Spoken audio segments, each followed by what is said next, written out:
I stood there hopeless, with no clue what to do, and no clue even where to start. I had no one to turn to. I didn't know who to go to for help.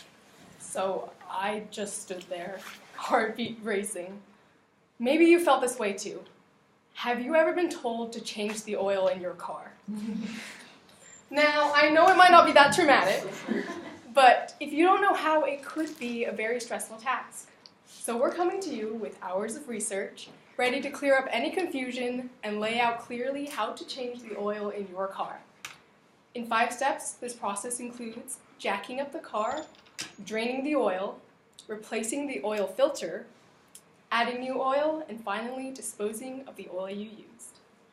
So the first thing you want to do before you start to change the oil in your car is you want to go ahead and turn on your engine for about 5 to 10 minutes, just enough to get the car warmed up and get the oil warmed up and make it easier for drainage later on. After you feel that the engine is warm enough to the touch but not so hot that you burn yourself, go ahead and shut it off and locate the jacking points underneath the car. These are basically little ridges that lie on the inner side of the wheel, like right there, and put the jack underneath there and just jack it up on one side, and this will allow you to locate the drain plug later on. The second step is to drain the oil. The first part of this is you're going to want to locate the drain plug. Ooh, okay. There we go. You're going to have to locate the drain plug, which is underneath the engine on the bottom of the car. Sometimes you might have to refer to your car manual because it's in different spots depending on the make and model of your car. Next, you'll have to put a drain pan underneath in order to catch the oil. Then you'll have to remove the oil cap, which is underneath the hood on the top of your car. After that, you'll go back and remove the drain plug on the bottom of the car with a socket wrench, and then wait for the oil to completely drain itself into the oil pan that you have. Afterwards, you will replace the drain plug. The third step in this entire process will be to locate your oil filter. So unfortunately, there's no standard place for an oil filter exactly in each car, so it may be a little different depending on your make and model. But what you're looking for is a little white, blue, or black cylinder, usually around the size of a soup can, and you can find it usually around the front, side, or back of your engine underneath the car. So once you find this, your next step is going to be to unscrew this oil filter in order to remove it. Now, you might want to try that by hand first, but if it's too difficult, you can use a wrench to kind of help you. Keep your drain pan underneath at all times, so there may be some oil in the filter that may be leaking out. Now, your next step is to prepare your new filter. So first thing you're going to want to do, open up your new filter, open up your new replacement oil that you're buying at the store. You're going to want to dip your finger into the oil and rub it around the ring at the top of the oil filter. Just what we're seeing right here, there's a little gasket ring. You're going to lubricate it with your finger, and then you can actually pour some oil right into the filter. And these steps together just shorten the time that it will take your car to regain the proper oil pressure. So once you've done this, all you have to do is screw on your new lubricated filter, and you have finished this step. So next, after you replace the oil filter, you're going to want to grab a funnel and stick this into the oil fill hole, which we already told you to unscrew the cap of earlier.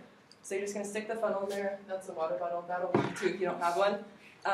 So you're going to pour all but 1 quart of the recommended amount of oil into the fill hole, and this is to ensure that you don't accidentally overflow the oil tank and just make a big mess everywhere.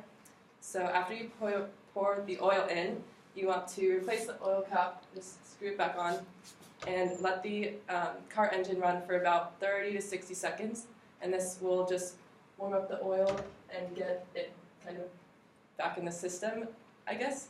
And so after this, turn off the engine, let it settle for about 5 to 10 minutes just so that it cools into its position, and then you can go ahead and check the level with the dipstick.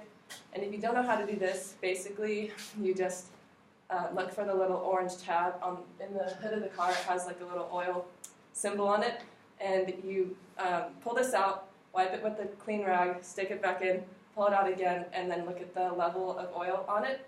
And there's usually like a little dash that'll let you know how full it should be. So if you're satisfied with this level, then you're done with the oil filling process.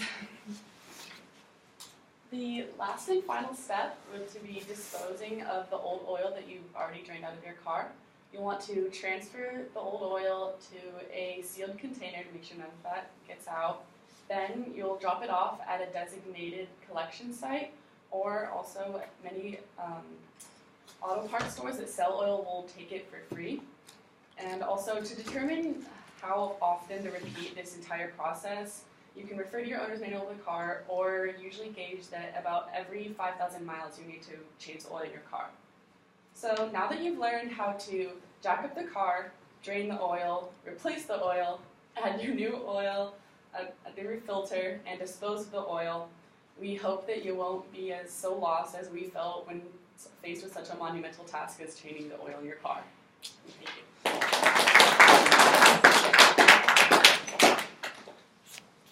Okay, ladies, second speech, a little different being that you were up there. Sorry.